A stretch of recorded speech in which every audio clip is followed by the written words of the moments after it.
Okay, got this today. Now let's start with the headstock, and then I'll show you the rest of it. Little defects, little chingaderas I found. You can see, I'll use this light to help. You see it right inside of there.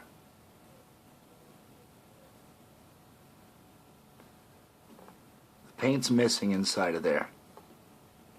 Right up to that edge. Something scraped it somehow along that nut.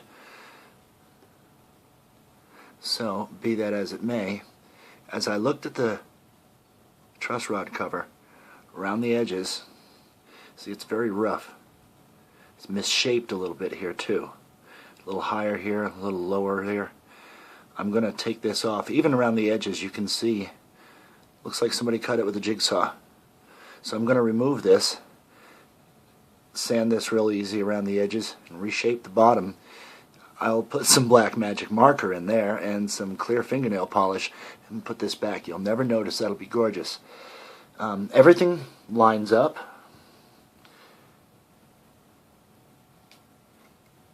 And is very clean and easy to read. The logos are good. Let me show you. This is my 2014 Joe Bonamassa Epiphone Les Paul. And notice how the Les Paul on mine is brighter and cleaner than that on the copy. Okay.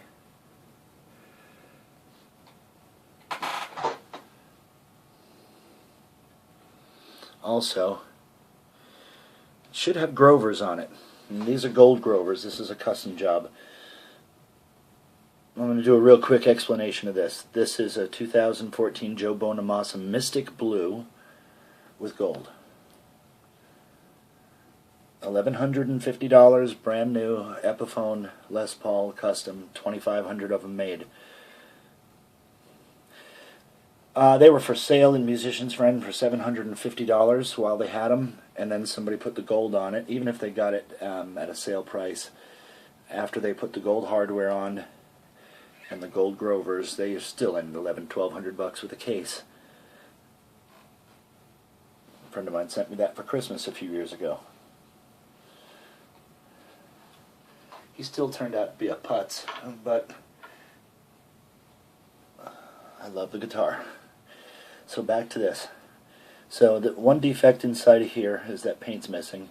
Another defect is this should have been sanded around the edges a little bit better. It's subjective, but these may not be the right ones for a 2015 model guitar. Now the details on it are very nice. It is a very pretty guitar. A couple spots on the back look like before the clear was put on. Let me grab something to wipe this with. Where are they? It's not super obvious, and it's on the back. I'm going to scratch it with my belt buckle soon enough anyway. It was more noticeable in bright light. In the sun you could see it. There were a couple spots that looked like it was bleached, but I can't tell in the dark. But in the light, this is a real nice wood grain. But overall, there's just a couple spots in the finish back here. Real hard to see in this interior light, but outside you notice it. But immediately, here's the difference when you feel, and even the Bonamassa, the Epiphone, is still lighter than what a real Gibson would be. And yet weight-wise, you know, it is pretty comparable weight to the Epiphone, but it's still a good pound short, pound and a half. But still, it is a real pretty guitar, and it plays very nice. And it's got, this is right out of the box. I have not set this up yet. What I will do when I set this up is put some Slinky 9s on it. And I'm going to see right here, see that space? It should not be like that. And that's the best one of the 4 posts that hold the bridge and tailpiece assembly in. If you can see those little ridges underneath there, it should not be. This should be down further. All these should be down further. See that lip? So there's a good 1/8 of an inch, 1/16 of an inch. But I don't know if they didn't drill the wood far enough and it's not going to go any further, or if they were just lazy in the pre-assembly. But when I change the strings out, I'll see if I can put a little downward pressure on there. I don't want to mess up the finish. The best thing it's got going for it is, you know, it's got a pretty face. What I will do for mods, I'm going to see if these push in. I don't think they will. I'm not going to mess with them. Likely I'll set these, fix this. This switch I had to change out for one of my spare ones. The other one was absolute crap. As soon as you put the little knob on it, because they package the knob in with the guitar cord in a bag. They give you a cord and a small strap. And I screwed this on, and it was all loose in there.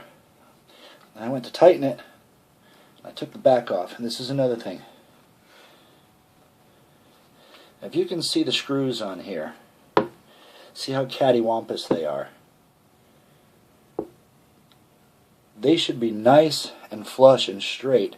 Instead, like, it might be a little hard to see, but instead, this one is like that way, this one is that way, this one is that way. They should be straight in, and that's just a little bit of caution during the assembly to make sure those screws are straight. And that's a real giveaway. Now this is a believable copy because it's if it was a real Gibson, it would only be a $3,000 guitar. I'm not about to get a $30,000 Ace Frehley copy and not driving around in a $500 car. It's not feasible. It's not believable. This is a real believable copy. So my Bonamassa has a friend. But listen to the switch here. This is important for the quality of the guitar overall. See?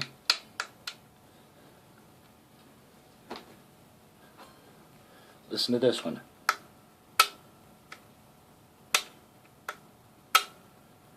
And if you've ever seen a rock and roll guitar player playing a guitar like this, 40 times a night he's hitting it and he's banging that thing. And he ain't going to be delicate with it, and it won't last. So that was either because they cut the wood too deep or whatever, and I couldn't find a washer in all my gear to fit around there. So I took the little plate off, and I took some tape, and I taped up the back of it, gave it, not even a third of a millimeter of thickness. Maybe a millimeter, so gave it a little bit of thickness, and I trimmed it around the hole and around here so you couldn't see it, just to give it a little thickness so this would actually bite, and I finally got it to stay in place. For the price, I can't complain at all. I'm going to plug it in and make a video of it. This is more for the review. Oh, the only other thing I'm going to do with that, with a guitar, is I'm going to wax in the pickups, and when I have them out, I'm going to copper shield the inside to prevent from feedback. So I likely will not change these pickups out at all, no reason to. Leave the wiring all good, it's grounded very well. Like I said, it's got a couple of buzzes, but I think I figured out where they are and it's not too bad. It's just a few frets and it's only in the center, it's not anywhere hard to get to. So I'm going to deal with that when I change the strings out. But for now, I'm going to plug it in and have some fun with it, and tomorrow I'm going to make a video of playing it once I set up the action. But this straight out of the box, I've already plugged it in, and no reason to be discontent at all. Nothing I can't make better. Thank you very much. Appreciate it.